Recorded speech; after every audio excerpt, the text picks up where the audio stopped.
I remember I was working at Goldman Sachs doing an internship in their sort of private equity asset management wing.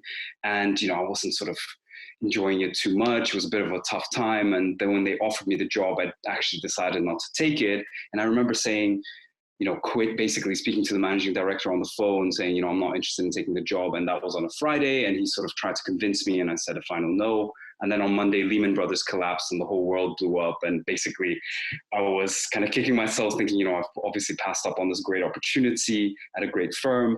What have I done, et cetera, et cetera. But actually it kind of all worked out in a funny sort of way. And the world sort of has a tendency to do that. So I took a bit of time out.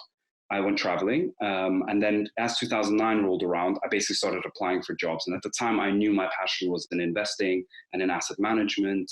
And I just wanted to get into that.